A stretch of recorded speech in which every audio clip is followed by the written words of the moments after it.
दोस्तों, आप सभी कहते हैं ना कि मीशो की सीड्स एकदम फेक होते हैं। तो भाई चलो आप सबको दिखाती हूँ पूरे एक दिन पहले लगाए हुए मीशो फ्लावर सीड्स का रिजल्ट। ये देखिए, मात्र एक दिन में ही जीनिया के फ्लावर सीड्स जर्मिनेट हो गए हैं। तो ये सब कैसे हुआ, मैंने केयर कैसे की, तो जान लो इस वीडियो में। इसीलिए वीडियो को पूरा देखिए और हो सके तो लाइक शेयर सब्सक्राइब जरूर कर दें।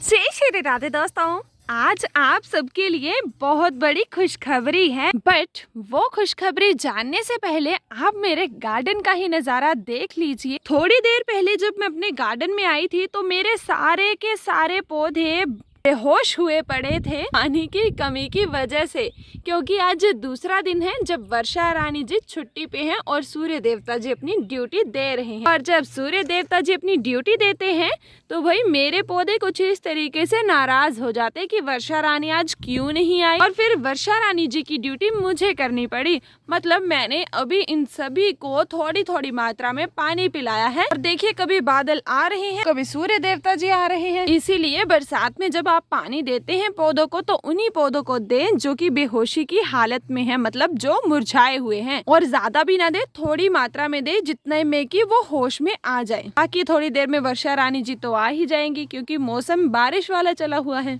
चलिए अब बात करते हैं खुशखबरी की। मैंने आप सबको कहा ना, आज मैं आप सबको एक खुशखबरी देने वाली हूँ। तो वो खुशखबरी है हमारे इन कंटेनर्स में। पहले इनको गार्डन के बिल्कुल बीचों बीच लेके चलते हैं।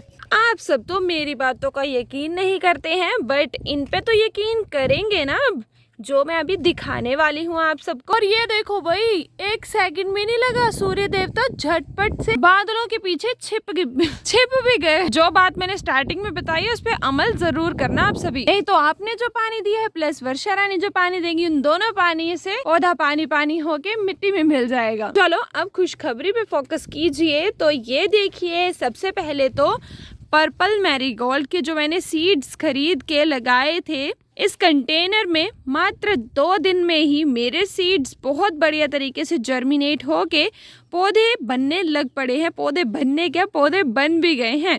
2 लीव्स इनकी निकल आई हैं और भी हमारे बीज इसी तरीके से जर्मिनेट हो रहे हैं। और डेयर मुझे पागल उल्लू शुल्लू कहना बंद कर दीजिए। आई नो ये पर्पल नहीं होंगे, बस यही प्रूफ करना है मैंने, मुझे भी पता है, बट इनका एक्चुअल रंग दिखा के आप सबको शो करना है। और वहाँ मीशो वाले रिव्यूज में भी मैंने डालना है ताकि डेयर सब्सक्राइबर्स इनको पर्पल समझ के कहीं खरीद ना लें। तो कृपया करके आप मुझे कुछ भी कहना बंद कर दें, because it's just a review. और मुझे भी इसकी सच्चाई तो पता ही है। मैंने तो उसी दिन कह दिया था कि बीज इसके, मतलब बीजों के बीच में जो पेटल है वो येलोइश कलर की है, जो कि आम कलर होता ही है मैरीगोल्ड का, वो वाला है। तो मैंने तो उसी दिन कह दिया था कि मुझे तो लग रहा है कि ये वही होंगे। और अब अगर ये वही होंगे तो हम रेटिंग देंगे मीशो वाले उन सीड्स को पूरी 0। और इसी के साथ रिव्यू के साथ फोटो प्लस वीडियो ये सब शेयर करूँगी, ताकि मेरे जो भोले वाले और ज़्यादा व्यूअर्स होते हैं जिनको लगता है कि वाकई में ये पर्पल होता है या फिर ऐसी कोई भी बात है, तो वो मेरी फोटोज देख के समझ जाएं। और अगर उनको फिर वो चाहिए होगा तो वो खरीद लें। इतनी सी बात है। आप सबने तो ऐसे हल्ला मचाया होता ना कमेंट्स में कि दीदी उल्लू बन गई, दीदी ये बन गई, दीदी वो बन गई, इतनी एजुकेटेड हो गया, फूल कैसे बन सकती हैं, दुनिया में तो ऐसा कोई फूल ही नहीं एग्जिस्ट करता। भाई रिव्यू नहीं समझ आता आप सबको। तो चलो अब समझ गए ना, अब फिर से मत बोलना मुझे कुछ, क्योंकि मुझे भी थोड़ा सा गुस्सा तो नहीं, बट थोड़ी सी मेरे को दिक्कत होती है। चलो दिक्कत छोड़ो यार, बोलना है तो बोल लो। आप भी देख लिया ना कि सीड्स एकदम बढ़िया तरीके से जर्मिनेट हो रहे हैं। और जो कहते हैं कि मीशो के सीड्स बेकार होते हैं, भाई सीड्स बेकार नहीं होते, बस थोड़ी सी केयर आप बेकार तरीके से कर देते हो, उसकी वजह से सीड्स मर जाते हैं। अब देखो भाई, ये एक दिन पहले लगाया, मात्र एक दिन क्या ही होता है यार, एक दिन में क्या ही होता है। और देखो भाई, ये जीनिया के फ्लावर सीड्स जर्मिनेट भी हो गए हैं। देखो कितने बढ़िया तरीके से निकल रहे हैं, ये दिख रहे हैं ना आप सबको। देखो अभी देख लेना आप सभी, एक दिन पहले ही मैंने इसका वीडियो डाला है। और देखो अभी ये जर्मिनेट होके पौधे का रूप लेना भी शुरू कर चुके हैं। तो ये चीज़ तो मेरे लिए एकदम शॉकिंग थी, बिकॉज मैंने इतनी फास्ट जर्मिनेशन जीनिया की नहीं देखी है। तो देख लो भाई, मीशो से ही ख़रीदे हैं, मीशो से ही अनबॉक्स किए हैं, मतलब जो मिला आपके साथ ही अनबॉक्स किया, आप सबके साथ ही लगाया है। जो भी चीज़ें हैं वो सारी की सारे मैंने लॉन्ग वीडियोस में शेयर की हैं, कृपया करके वो देखें, फिर आपको यकीन हो जाएगा। चलो अब बात कर लेते हैं कि मैंने इनकी केयर कैसे की कि इतनी जल्दी ये जर्मिनेट हो रहे हैं। ये वाले मैरीगोल्ड 2 दिन में जर्मिनेट हो गए, ये वाला पूरा 1 दिन में जर्मिनेट हो गया। ऐसा क्या है, कोई जादू है क्या? भाई जादू कुछ नहीं है। पहले तो बात कर लेते हैं कंटेनर की। जब आप बीजों को लगाते हो तो हमेशा छोटे छोटे कंटेनर्स का इस्तेमाल करें। ये नहीं कि 10 इंच के गमले में लगा दिए, 12 इंच के गमले में लगा दिए, ऐसे वैसे किसी भी कंटेनर में आपने नहीं लगाना है। इतना कर आपने कंटेनर लेना है, या फिर वो सीडलिंग वाली ट्रे आती है ना, वो भी आप यूज़ कर सकते हैं। मैंने तो कभी की नहीं, बट अगर आपके पास वो है तो वो आप यूज़ कर सकते हैं, या फिर इस तरीके के ग्लासेस वाले कंटेनर्स इस्तेमाल कर लीजिए, क्योंकि इसमें मॉइस्चर कम बनेगा और जब आप पानी वगैरह देंगे तो इसमें इतना ज़्यादा मॉइस्चर क्रिएट नहीं होगा, और इसमें जो भी मॉइस्चर क्रिएट होगा वो सफिशिएंट होगा इन बीजों को पचाने के लिए, इन बीजों को चलाने के लिए। समझ गए ना कि सबसे पहले आपने कंटेनर किस टाइप का लेना है। उसके बाद 3 से 4 या फिर 5 तक ड्रेनेज होल्स तो आपने ज़रूर निकालनी है। आपको दिख रहे हैं ना, ये ड्रेनेज होल्स हैं, मतलब जो भी आप पानी देंगे जो एक्स्ट्रा मात्रा में होगा वो इन ड्रेनेज होल्स की मदद से आउट हो जाएगा। इतनी बात समझ के ना। उसके बाद टर्न आती है सॉइल मिक्सचर बनाने की। सॉइल मिक्सचर भी बहुत ही भूमिका निभाता है। अगर सॉइल मिक्सचर आपने बढ़िया नहीं बनाया तो भी आपके ये बीज जो है वो जर्मिनेट नहीं हो पाएंगे। तो सॉइल मिक्सचर के लिए आपने क्या क्या लेना है, आपने लेनी है गार्डन सॉइल, खेतों की मिट्टी या फिर किसी अन्य जगह की मिट्टी जो कि चिकनी ना हो, चिकनी मतलब सेट ना हो। उसके बाद आपने उसमें ऐड करना है सैंड, जिसे रेत कहा जाता है, वो ऐड कर दिया आपने। 50% आपने गार्डन मतलब ज़्यादा मात्रा में आपने गार्डन सॉइल लेनी है। फिर आप 30% या फिर 20% रख लीजिए सैंड। उसके बाद 30% आपने ऐड करनी है गोबर के उपले की खाद। गोबर के उपले को पानी में डिप करके आफ्टर दैट उसकी भुरभुरी अच्छे से खाद बना के वो आपने डाल देनी है सॉइल मिक्सचर में। अच्छे से मिक्स कर लीजिए। मिक्स करने के बाद कंटेनर्स में डाल लीजिए। बस अब सिंपली आपने क्या करना है, बीजों को फिर स्प्रिंकल कर देना है जो आपने सॉइल मिक्सचर बनाया है उसके ऊपर। स्प्रिंकल समझते हो ना, इस तरीके से छिड़क देना है बीजों को, एक जगह भी ढेर लगा के नहीं रखना है। जैसे देखो अभी सारे बीज अलग अलग दिशा में ग्रो हो रहे हैं ना, मतलब अलग अलग जगह पे ग्रो हो रहे हैं। तो इसी तरीके से जब आप बीजों को अलग अलग जगह पे अच्छे से स्प्रिंकल करके डालते हो, छिड़कते हो, तो अलग अलग जगह पे ग्रो होंगे, झुंड बना के ग्रो नहीं होंगे, जिससे कि बीज काफी अच्छे से हेल्दी तरीके से आगे बढ़ेंगे और बढ़िया होंगे, मतलब वो समझ रहे हो ना आप। फिर बीज लगाने के बाद बीजों को जस्ट ऐसे ही ओपन नहीं छोड़ना है, उसके ऊपर आपने मिट्टी के 1 इंच की लेयर जो है वो चढ़ा देनी है। अगर आपके पास कोकोपीट है तो एक कोकोपीट की लेयर चढ़ा दीजिए। ये कोई ऑब्स्ट्रक्शन नहीं है कि हमारे पास कोकोपीट नहीं है तो हम कैसे ग्रो करें। आपने देखा ना, मैंने ये जो बीज ग्रो किए मेरे पास कोकोपीट नहीं था, बट इन 3 चीज़ों के इस्तेमाल से भी बीज ग्रो हो जाते हैं। तो आप निडर होके 3 चीज़ों का इस्तेमाल करके भी अपने बीजों को ग्रो कर सकते हैं। फिर सॉइल मिक्सचर वगैरह सब कुछ डाल दिया। अब देखिए मैंने कई बार ये बात शेयर कर रही हूँ, जैसे मैं बीजों को लगाती हूँ तब भी कहती हूँ, और जब केयर वाली वीडियोस बनाती हूँ तब भी शेयर करती हूँ कि जैसे मैंने इनको लगाया ना, आपने देखा था उसी दिन कि मैंने इनको लगाने के बाद कहाँ रखा, अपने सिंहासन के नीचे इस तरीके से रख दिया।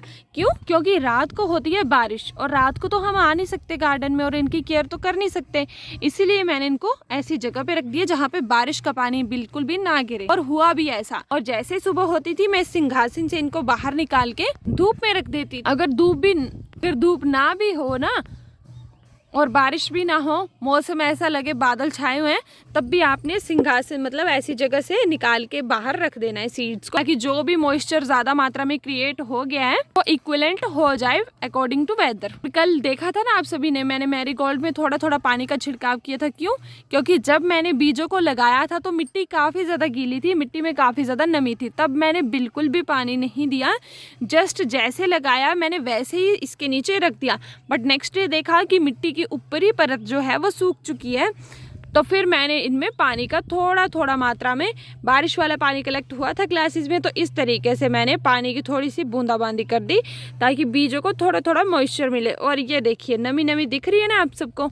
तो आज इनको बिल्कुल भी पानी की ज़रूरत नहीं है और इनकी जड़ें भी आप सबको दिख रही होंगी, और ये जड़ें यहीं से पानी को सॉक कर लेंगी। ये इतना पानी सफिशिएंट होता है इनके लिए। और आज देखिए मिट्टी की कंडीशन कैसी है, तो अभी इसको बिल्कुल भी पानी की ज़रूरत नहीं है। शाम तक देखेंगे हम अगर ये मिट्टी बिल्कुल अच्छे से सूख जाती है, बिल्कुल भी नमी नहीं रहती है, तब जाके हम फिर से पानी का थोड़ा थोड़ा छिड़काव कर देंगे।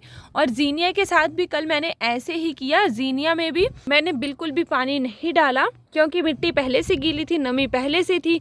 और देखिए, ये देखिए मॉइस्चर इसमें भी है और ये जड़ें यहीं से पानी ले लेंगी। अब जैसे देखिए बादल भी आ रहे हैं, तो अभी तो हम इनको ओपन एरिया में रख देंगे, बट जैसे बारिश लगेगी फिर से ऐसी जगह पे रख देंगे जहाँ पे बारिश का पानी ना गिरे। बस दोस्तों यही केयर अपनाई है, यही चीज़ें फॉलो की हैं और इसी से मेरे बीज एक दो दिन में ही ग्रो हो जाते हैं और मरते भी नहीं है। सीडलिंग्स कैसे ट्रांसप्लांट करनी है इसकी भी मैं कई बार वीडियोस बना चुकी हूँ, बट ये मैं आपको लेटेस्ट रिजल्ट दिखा रही हूँ। ये तो पूरे आपको सबको तो पता ही है ना, एक दो दिन में ही लगाए ये दोनों और एक दो दिन में ही ग्रो हो गए हैं। तो इसीलिए भाई जो कहती हूँ सच कहती हूँ, आपके साथ ही सारी चीज़ें शेयर करती हूँ, फिर भी आपको यकीन नहीं होता, तो अब मैं क्या करूँ फिर।